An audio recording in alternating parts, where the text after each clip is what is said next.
Our university takes pride and privilege to have His Excellency Shri P. Radhakrishnan sir with us as our chief guest today.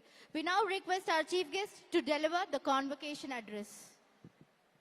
Tiruppur கண்டெடுத்த திரவியம், முத்து நகரம் போற்றி வளர்த்த சீர்மிகு சிந்தனையாளர், இந்நாளின் விழா நாயகர், சிறப்பு விருந்தினர் மேதகு குடியரசு துணைத் தலைவர் CP ராதாகிருஷ்ணன் சார் அவர்களை பட்டமளிப்பு விழா உரையாற்ற வருமாறு அன்புடன் அழைக்கிறோம்.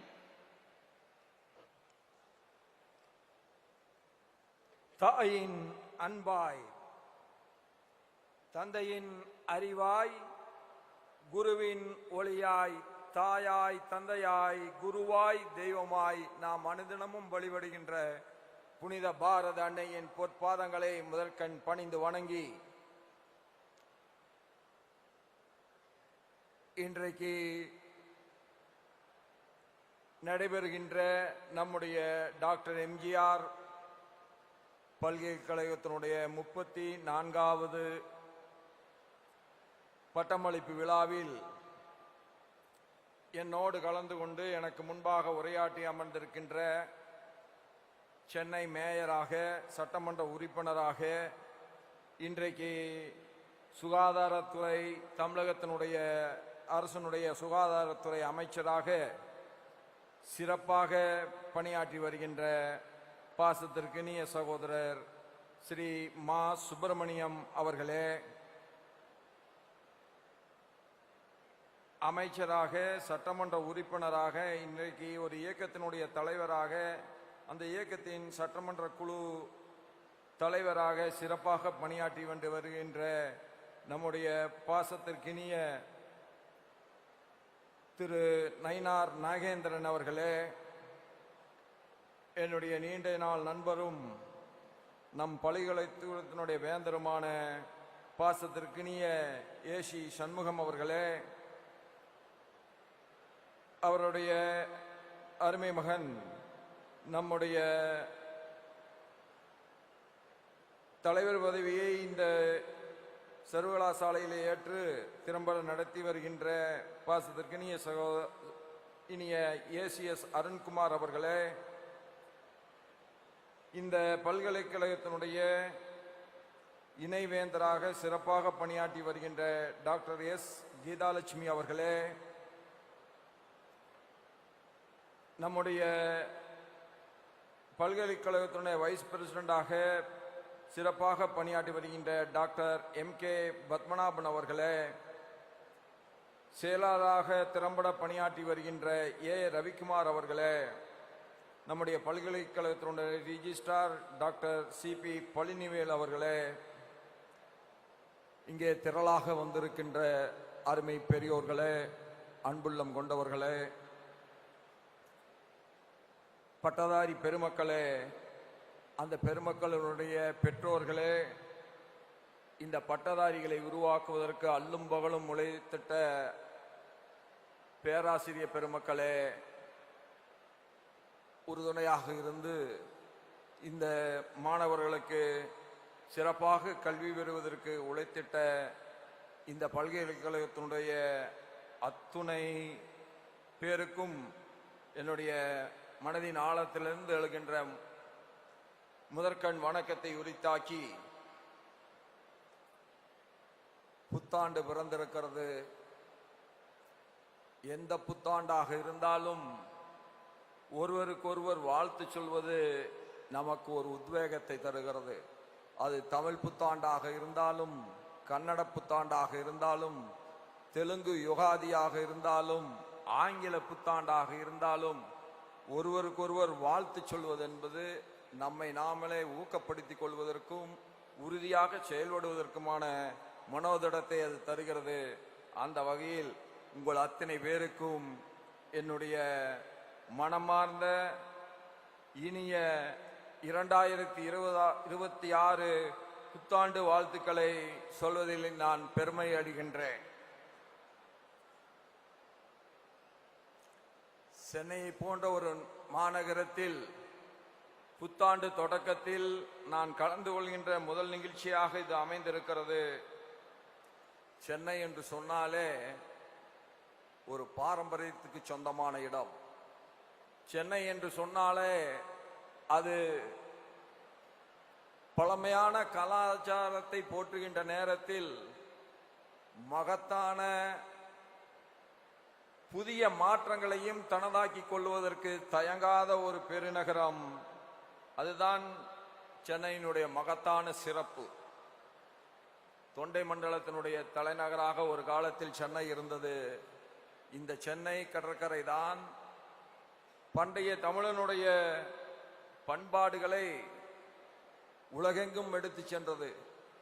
தமிழன் ரோமானியபுர அரசோடு வணிகம் செய்திருக்கிறான் என்று சொன்னால் அது இங்கே இருந்தும் எண்ணற்றவர்கள் அந்த ரோமானிய பேரரசுக்கு சென்றிருக்கிறார்கள் என்பதை வரலாற்று சான்றுகள் நமக்கு உணர்த்துகின்றன.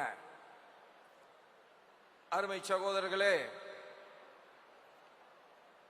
34வது பட்டமளிப்பு விழா என்பது ஒரு பல்கலைக்கழகத்தினுடைய வளர்ச்சியில் எவ்வளவு வருடங்களே அது கடந்து வந்திருக்கிறது என்பதை உணர்த்துகிறது. ஏதோ ஒரு நாளில் இதை போன்ற ஒரு மகத்தான பல்கலைக்கழகம் உருவாகிவிடவில்லை.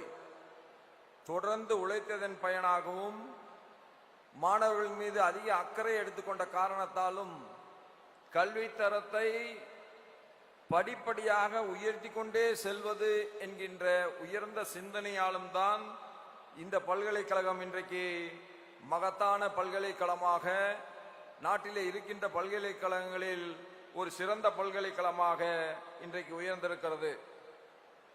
இந்த பல்கலைக்கழகம்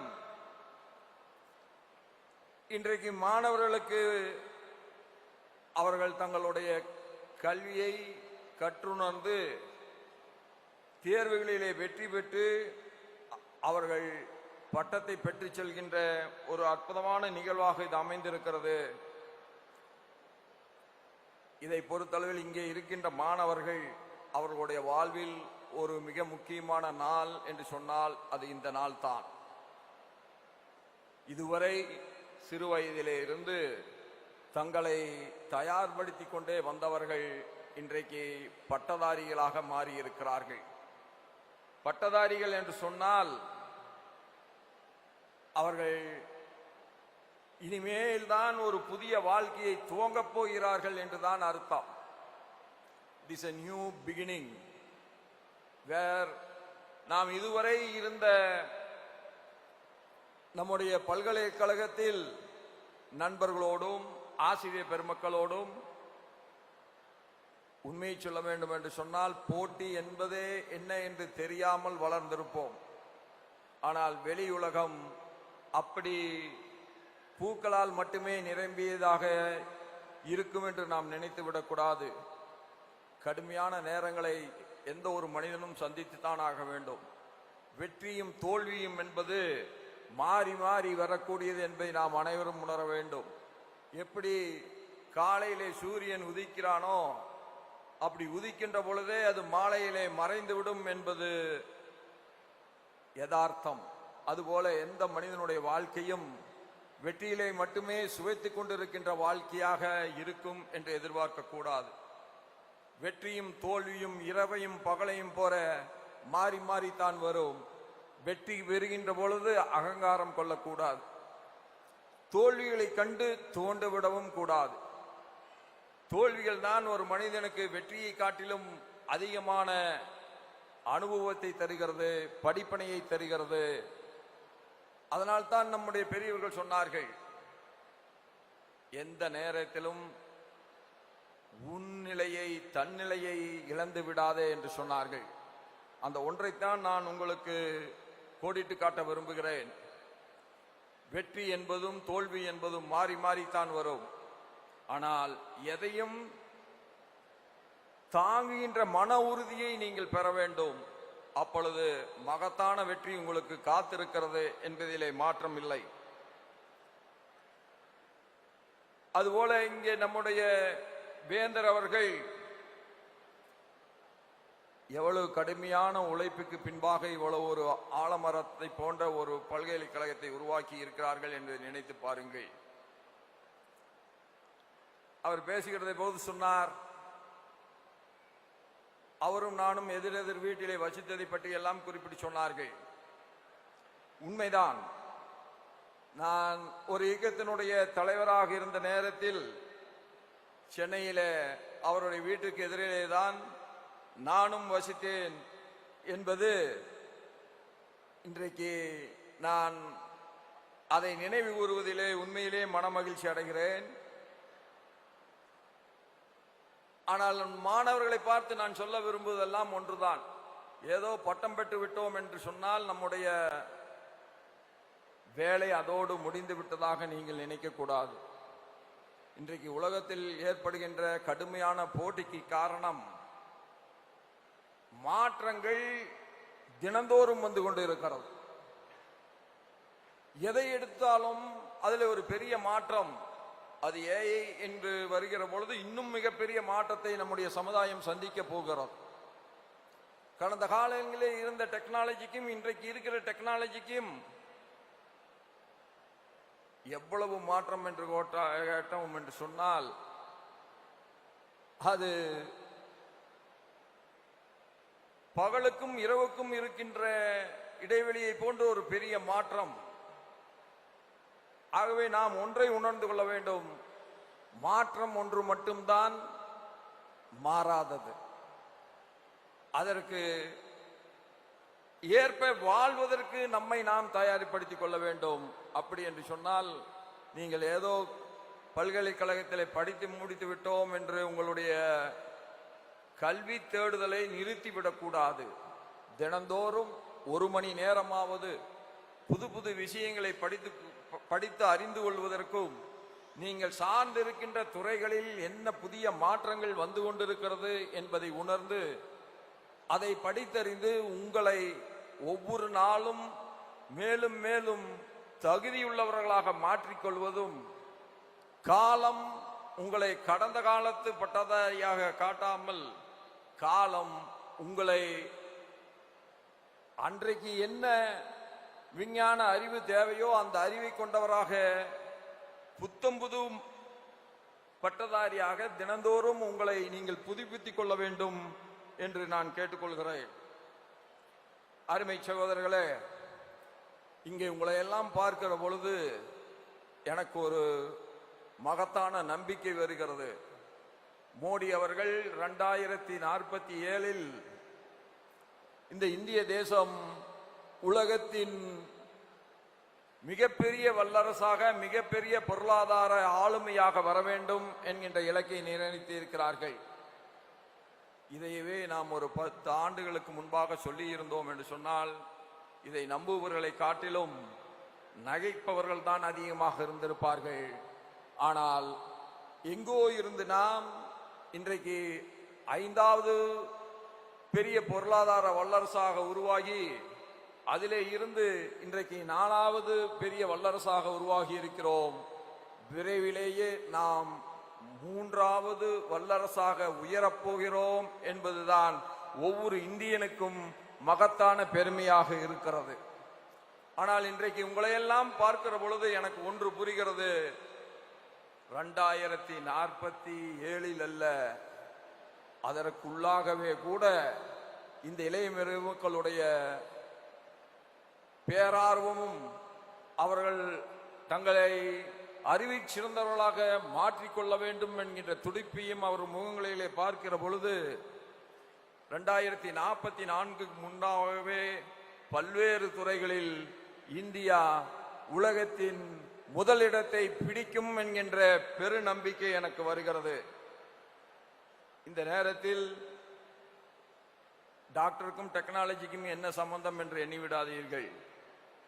எல்லாவற்றையும் நீங்கள் அறிந்து கொள்வதுதான் உங்களை மேலும் வலுவான வெற்றிகரமான மருத்துவத்துறையைச் சேர்ந்த நிபுணராக மாற்றும். New technologies are emerging day by day. அது artificial intelligence or block chain, natural language processing, machine learning and others, whatever it may be.